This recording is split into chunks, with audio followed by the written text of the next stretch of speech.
Audio Jungle.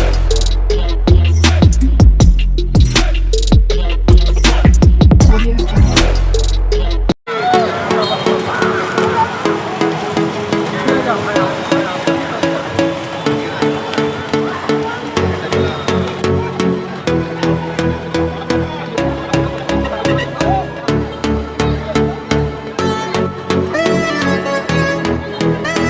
আসসালামু আলাইকুম। Hi everyone, কেমন আছো তোমরা সবাই? আশা করছি সবাই খুব ভালো আছো, আমিও খুব ভালো আছি। ফার্স্টের ডেটটা মেনশন করেছি, তোমরা লক্ষ্য করেছো কি জানি না, ওটা ছিল 7th of জুলাই। আর এই যে আমি আর মাম্মি যাচ্ছি, এটা ছিল 14th of July. 7th July finally সাইফানের হাইট মেনটেন করে, হাইটটার জন্য এতদিন ওর প্রমোট হচ্ছিল না, তো ফাইনালি ওর হাইটটা হয়ে গেছে আর ও 10 মিটার পুলে প্রমোট হয়ে গেছে। বাট সেদিনে ও দাদাইয়ের সাথে আসা হয়নি, সেই দিনে আমি গিয়েছিলাম ওর সাথে। আর আমি প্রচণ্ডভাবে চেয়েছিলাম যে সেই দিনটাতে যেন, মানে কি, যেদিনই ওর প্রমোট হোক না কেন সেই দিন যেন ওর দাদাই ওর সাথে থাকে, বাট ছিল না।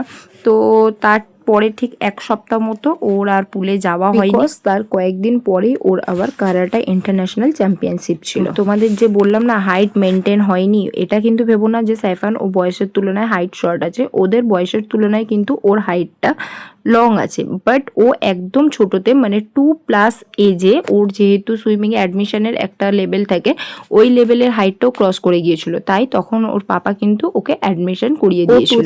2023-তে আমাদের মেদিনীপুর সুইমিং ক্লাবে অ্যাডমিশন নিয়েছে। ওর পাপা কিন্তু তখন একবারের জন্য ভাবিনি যে বেকার ভর্তি করা হচ্ছে বা কিছু। ওর পাপা একটাই কথা বলতো, এখানে বদ্ধ ঘরে থাকবে তার থেকে ভালো ও ওখানে যাবে, 5টা লোকের সাথে ওঠা বসা করবে, খেলাধুলা করবে, এটাই ওর মানে কি বলবো, মাইন্ডের জন্য ভালো হবে আর হেলথের জন্য তো অফকোর্স ভালো হবে সুইমিং করাটা। পাপা কিন্তু একবারের জন্য ভাবিনি যে এত ছোট বয়সে আমি ওকে ভর্তি করছি, মানে এটা আমার বেকার ইনভেস্ট হচ্ছে বা কিছু। ওর পাপা একটাই কথা বলে এখনো পর্যন্ত, যে ওর কারাটা, সুইমিং, খেলাধুলা এইসব জিনিসের প্রতি ওর আকর্ষণ আছে, তো আমারও উচিত ওকে হেল্প করা। ওকে কোনো কিছুতেই ফোর্স করব না, আমিও বলি ওর পাপাও বলে, ওর যেটার প্রতি ন্যাক থাকবে ও সেটাই। লাস্ট ইয়ারেই ও প্রমোট হয়ে গিয়েছিল, ওকে 10 মিটার পুলে পাঠানো হয়েছিল, বাট হাইটটা অনেকটাই শর্ট ছিল, যার জন্য ওকে আর রাখিনি বা আমাকে জিজ্ঞাসা করেছিল যে আপনি কি করবেন। আমি একটাই কথা বলেছিলাম স্যারদের, যে আপনারা যেটা ভালো বুঝবেন সেটাই করবেন। ও তো প্রত্যেক দিন সুইমিং থেকে উঠে অ্যাটলিস্ট 15 মিনিটস ওখানে দৌড়াদৌড়ি করে, একটু খেলাধুলা করে। আর সেই দিন তো ওর খুশিটা একদম লেভেলের ওপরে ছিল, যেহেতু উনি প্রমোট হয়ে গেছে বড় পুলে। সবাইকে গিয়ে বলছে, স্যারদের বলছে থ্যাংক ইউ ফাইনালি আমাকে ওই পুলে পাঠিয়ে দেওয়ার জন্য। আর সেই দিনে আমি মাম্মিকে নিয়ে গিয়েছিলাম আর পাপাকে ফোন করে ডেকেছিলাম, আর তার আগেও বলে গেছিলাম যে পাপা আমাদের যখন ছুটি হবে আমি ফোন করব, আপনি চলে আসবেন, একটু দরকার আছে।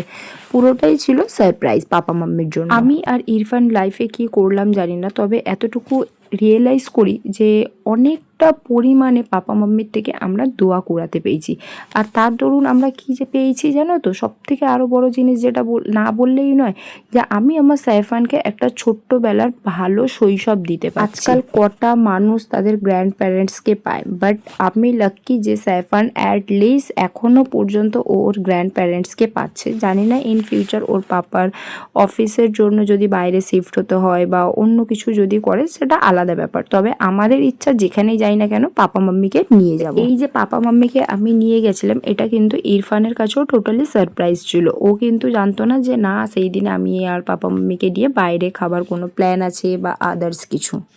আর সেই দিন আমি সামনে থেকে বসে রিয়েলাইজ করেছিলাম যে পাপা মাম্মি কতটা খুশি হয়েছে। আমাদের এর আগেও আমি বলেছি না যে আমি আর ইরফান একা একা কিছু করতে পারি না, যা করব মানে নয় বন্ধু বান্ধবের সাথে করব, নয় বাড়ির লোকের সাথে করব, নয় আমার বাড়ির ফ্যামিলির সাথে করব, এটাই। বিশ্বাস করো সেদিনে এত কিছু খাবার অর্ডার দেওয়া হয়েছিল, তো আমি এতটাই খুশি ছিলাম ভেতর থেকে যে আমি কিছু খেতেই পারছিলাম না। আর আমি যখনই ওভার এক্সাইটেড হয়ে যাই না, এই জিনিসটা আমার সাথে হয় কেন জানি না। এখানে দেখো ওর দাদি পনির স্যান্ডউইচ অর্ডার দিয়েছিল, আর ও দাদিকে ডেকোরেট করে দিচ্ছে, আবার বলছে দাঁড়াও দাদি তুমি ভালো করে করতে পারবে না, আমি করে দিচ্ছি। ওর দাদি তো এটা শুনেই মনটা খুশি হয়ে গেছে। ওর দাদিকে আবার দেখো অত ছোট জিনিসটাকে নিয়ে আবার তার নাতিকে দিচ্ছে, পাপাকে দিচ্ছে, আমাকে দিচ্ছে। আমি বললাম আমার আজকে খাবার একদম মুড নেই, আমি জাস্ট দুটো পনির নিয়ে ওখান থেকে খেয়েছিলাম। এই জিনিসগুলো আমি কিন্তু নাই করতে পারি, আর আমি মানে কি বলবো, এই জিনিসগুলো দেওয়ার আমার মেন রিজন হচ্ছে সাইফান যখন ইন ফিউচার এগুলো দেখবে না,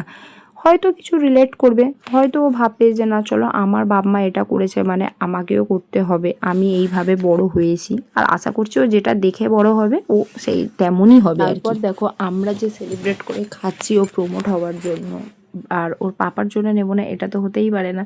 তো ওর পাপার জন্য আমি নিয়ে এসেছিলাম, ওর পাপা জানতো না। বাড়িতে আসার পরে বলছে কি গো আমার জন্য কিছু আনলে না? আমি বললাম তোমার কি মনে হয় আমি বাইরে খাবো আর তোমার জন্য আনবো না? এটা কি হতে পারে? কিছুদিন আগে তো আমি বাবল টি নিয়ে একটা ভিডিও পোস্ট করেছিলাম, ওটা আমি দীঘাতে ট্রাই করেছিলাম, মাচ বেটার ছিল। এবারে যখন আমি এখান থেকে বাবল টিটা ট্রাই করলাম সমস্ত আইটেম খুব ভালো ছিল, বাট বাবল টিটা আমার পার্সোনালি একদমই ভালো লাগে। বাড়িতে আসার সময় হঠাৎ করে বৃষ্টি এসে গেল আর আমরা দেখো কিভাবে বাড়িতে ফিরছি। আসার সময় তো বাইরে থেকে খাওয়া দাওয়া করেই এসেছে, তাই বাড়িতে এসে আর খাওয়ার কোনো প্রোগ্রাম ছিল না। নেক্সট ডে ছিল ওর ক্লাস টেস্ট, আর ওকে দেখো বই নিয়ে বসিয়ে দিয়েছি, আর ও পড়া যেমন তেমন শুধু গল্প করছে।